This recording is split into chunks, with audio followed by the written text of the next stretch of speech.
Hello friends, स्वागत है आपका अपने YouTube channel new academy official में। उम्मीद करते हैं आप लोग अच्छे होंगे और अपनी तैयारी को बेटर ढंग से कर रहे होंगे। तो फ्रेंड्स, आज जो है आप लोग जो काफ़ी पीड़ित हैं उसका एक समाधान है और विकल्प भी यही है आप लोगों के पास जो हम आप बताने वाले हैं। यूपी ट्रिपल एस सी जो मित्र 22 का पेट नहीं दिए हैं, यानी कि 2023 का पेट नहीं दिए हैं, ठीक है।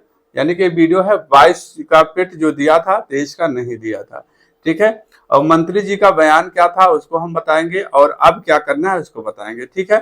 जो फ्रेंड्स जो है 23 का पेट नहीं दिए हैं, यानी कि 22 का पेट दिए हैं, 22 का पेट दिए हैं, 22 का पेट दिए हैं, 23 का नहीं दिए हैं,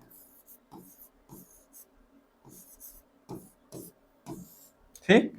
22 का पेट दिए हैं, 23 का पेट नहीं दिए हैं। ऐसे कैंडिडेट जो कह रहे हैं कि ये कुछ सर हमारे लिए जो है कुछ करिए।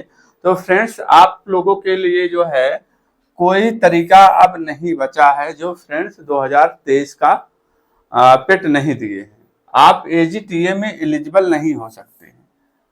जिन्होंने 2023 का पेट नहीं दिया है और ऐसे कैंडिडेट जो है 2024 का की वैकेंसी में आप एलिजिबल नहीं है।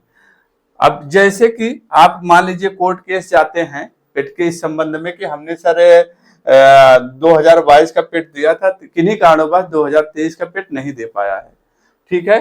तो आप इसके बेस पे जाएंगे। तभी जैसे कि फार्मासिस्ट की वैकेंसी आई थी तो उसमें क्या था, पेट मांगा था, ठीक है। कुछ कैंडिडेट गए थे, हाई कोर्ट में गए थे, वहाँ जो है उन्होंने अपनी याचिका दायर की थी, परंतु जो है खारिज कर दी गई, ठीक। तो क्योंकि मंत्री जी का बयान ये है, मंत्री जी बोलते हैं कि पेट आपको इसलिए कराया जाता है, हम ये मानते हैं कि आप पेट में पेट देंगे, ठीक है। तो उन्होंने साफ शब्दों में बोला था कि जो है आपको पेट कराया गया था, आप क्यों नहीं दिए, ठीक। तो अब वो आपकी पीड़ा नहीं समझेंगे कि आपका कोई किसी का एक्सीडेंट हो गया, किसी का तबीयत खराब थी, किसी का फॉर्म भरने में कुछ दिक्कत हो गई थी, तरह तरह के तरीके से दिक्कतें थी। इस वजह से आप लोग 2023 में अफेयर नहीं हो पाए थे। ये हमारी आपकी पीड़ा है तो वो नहीं समझेंगे, ठीक। और कोई रास्ता भी नहीं है कि आप जो है अगर 23 का पेट नहीं दिए हैं तो जो है आप एलिजिबल हो पाएंगे। तो आप एजीटीए में एलिजिबल नहीं हो सकते। कोई तरीका भी नहीं बचा है कि आप लोगों के लिए जो है किया जाए, ठीक है फ्रेंड्स। तो अब मंत्री जी का बयान भी समझ लिया आप। फार्मासिस्ट की वैकेंसी आई है, अभी कुछ दिन हुआ, 2-4 दिन हुआ जो है रिट उन्होंने दायर किया था, खारिज हो गई, ठीक। अब क्या करें फ्रेंड्स, तो आप लोगों के पीड़ा तो बहुत है, क्योंकि होता है कि होना या ना हो वो अलग मैटर होता है, लेकिन जब किसी वैकेंसी में आप बैठ नहीं पाते हैं, आप उसका एग्जाम नहीं दे पाते हैं तो बहुत दर्द होता है, बहुत पीड़ा होती है। पर आपकी व्यवस्था को मैं समझ सकता हूँ, बस सांत्वना व्यक्त करता हूँ। इसके अलावा जो है फ्रेंड्स और कोई उपाय हमारे स्तर से नहीं दिख रहा है कि आपको एलिजिबल करा दें। तो आप एलिजिबल नहीं हो सकते हैं, ठीक है। तो अब क्या करें, तो वही है एक तरीका, मूव ऑन। आप अपने अकॉर्डिंग अनुसार, जैसे कि एसटीए में पेट नहीं मांगता है, जो लोग एसटीए की तैयारी कर सकते हैं एसटीए में जाएं। जो लोग यूपीपी की तैयारी करते हैं ऐसे कैंडिडेट, तो आप यूपीपी की तैयारी कीजिए, क्योंकि 6 महीने में वैकेंसी यूपी प्लस की कंप्लीट हो जाएगी। देन इसके बाद जो है आप वैकेंसी आती है आगे, तो आप उसमें हो जाइएगा। तो ये एक समाधान है। आप शुगर केन में भी पेट मांगेगा, तो शुगर केन की वैकेंसी अभी क्लियर जानकारी नहीं है, उसको बाद में बताया जाएगा।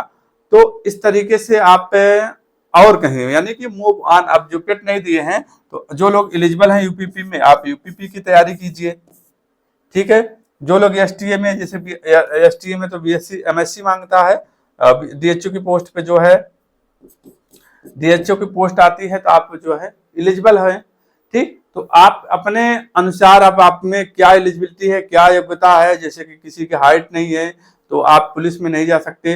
तो जो डिफरेंट कैंडिडेट हैं हमारे हमसे फेस करके किए हुए हैं, तो आप अपनी सुविधा अनुसार, यानी कि आप अपनी एलिजिबिलिटी अनुसार जो है फ्रेंड्स लग जाइए और तैयारी कीजिए। और कोई बड़े अफसोस की बात है कि आप लोगों ने कितना जो है हमारे साथ बैच भी ले रखा है कुछ फ्रेंड्स, लेकिन आप किन्हीं कारणों पर 2023 का पिट नहीं दे पाए हैं। ये दुर्भाग्य ही है, समझिए, ये दुर्भाग्य की वजह से ही तो नहीं आपने 2023 का पिट दे पाया है। तो आपके साथ दुर्भाग्य हुआ है, पर होता नहीं, कुछ अगर बुरा हुआ तो कुछ आपके लिए ऊपर वाले ने आपके लिए कुछ अच्छा करके कर रखा है। तो आप, होता नहीं, जिंदगी में कोई हादसा होता है तो आपको आगे बढ़ाने के लिए होता है। आप डिमोटिवेट ना हो जाइएगा, निरंतर अभ्यास करिएगा। ठीक है फ्रेंड्स, तो ये सब बातें थी, आप लोगों में काफी पीड़ा थी, काफी कमेंट आए हुए थे, इसको लेकर के इसी आधार पर हमने एक वीडियो अपलोड कर दे रहा हूं। तो आप फ्रेंड्स देखिए और मूव ऑन, कहीं अपने जिस एलिजिबिलिटी के अनुसार आप अपनी तैयारी कीजिए। ठीक है फ्रेंड्स, एजीटीए के जो फ्रेंड्स हैं, बैच से जुड़ना चाहते हैं, एजीटीए टीए फतेह बैच से आप जुड़ सकते हैं 8840232453 पर व्हाट्सएप कमेंट करके। ठीक है, मिलते हैं कल एक नए टॉपिक के साथ। तब तक अपना ख्याल रखना, अपने माता पिता का ख्याल रखना। जय हिंद, जय भारत, वंदे मातरम।